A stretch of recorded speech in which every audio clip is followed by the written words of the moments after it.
আসসালামু আলাইকুম রহমতুল্লাহি ওয়া বারাকাতুহু। প্রিয় দর্শক মণ্ডলী, আজকে আমরা এই ভিডিওটির মাধ্যমে জানতে পারব নামাজের 13টি ফরজ এবং 14টি ওয়াজিব কী কী। নামাজের 13টি ফরজ এবং নামাজের 14টি ওয়াজিব। নামাজের বাইরে এবং ভিতরে মোট 13 ফরজ। নামাজের বাইরে 7 ফরজ। 1 নাম্বার শরীর পাক হওয়া, 2 নাম্বার কাপড় পাক হওয়া, 3 নাম্বার নামাজের জায়গা পাক হওয়া, 4 নাম্বার ছতর ঢাকা, 5 নাম্বার কিবলামুখী হওয়া, 6 নাম্বার ওয়াক্ত মতো নামাজ পড়া, 7 নাম্বার নামাজের নিয়ত করা। নামাজের ভিতরে 6 ফরজ।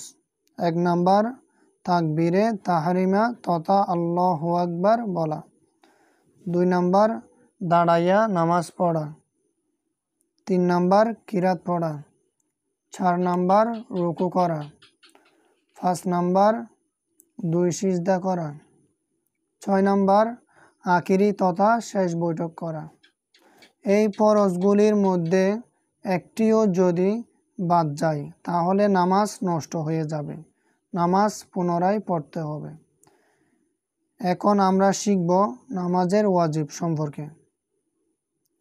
1 নাম্বার সূরা ফাতিহা তথা আলহামদুলিল্লাহ শরীফ পুরা পড়া, 2 নাম্বার সূরা ফাতিহা তথা আলহামদুর সহিত সূরা মিলানো, 3 নাম্বার রুকু সিজদায় দেরি করা, 4 নাম্বার রুকু থেকে সোজা হয়ে খাড়া হওয়া, 5 নাম্বার 2 সেজদার মাঝখানে সোজা হয়ে বসা, 6 নাম্বার দরমিয়ানি তথা মধ্যম বৈঠক করা, 7 নাম্বার উভয় বৈঠকে আত্তাহিয়াতু পড়া, 8 নাম্বার ইমামের জন্য কিরাত আস্তের জায়গায় আস্তে পড়া, জোরের জায়গায় জোরে পড়া, 9 নাম্বার ভিতরের নামাজে দোয়ায়ে কুনুত পড়া, 10 নাম্বার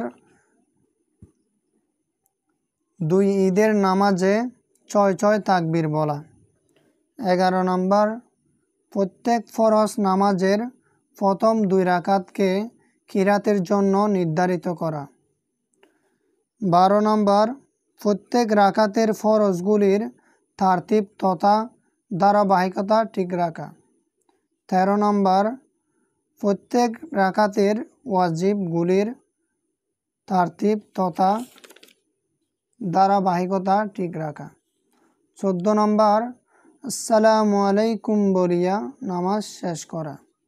নামাজের ওয়াজিব। এই ওয়াজিবগুলির যদি একটা ওয়াজিবও ইচ্ছাকৃতভাবে ছেড়ে দেওয়া হয় তাহলে নামাজ নষ্ট হয়ে যাবে, নামাজ পুনরায় পড়তে হবে। কিন্তু অনিচ্ছাকৃতভাবে যদি এই ওয়াজিব বাদ পড়ে তাহলে অবশ্যই সাহু সিজদা দিতে হবে। আল্লাহ রাব্বুল আলামিন আমাদের সহি শুদ্ধভাবে নামাজ আদায় করার তৌফিক দান করুক, আমিন। আসসালামু আলাইকুম রহমতুল্লাহি ওয়া বারাকাতুহু।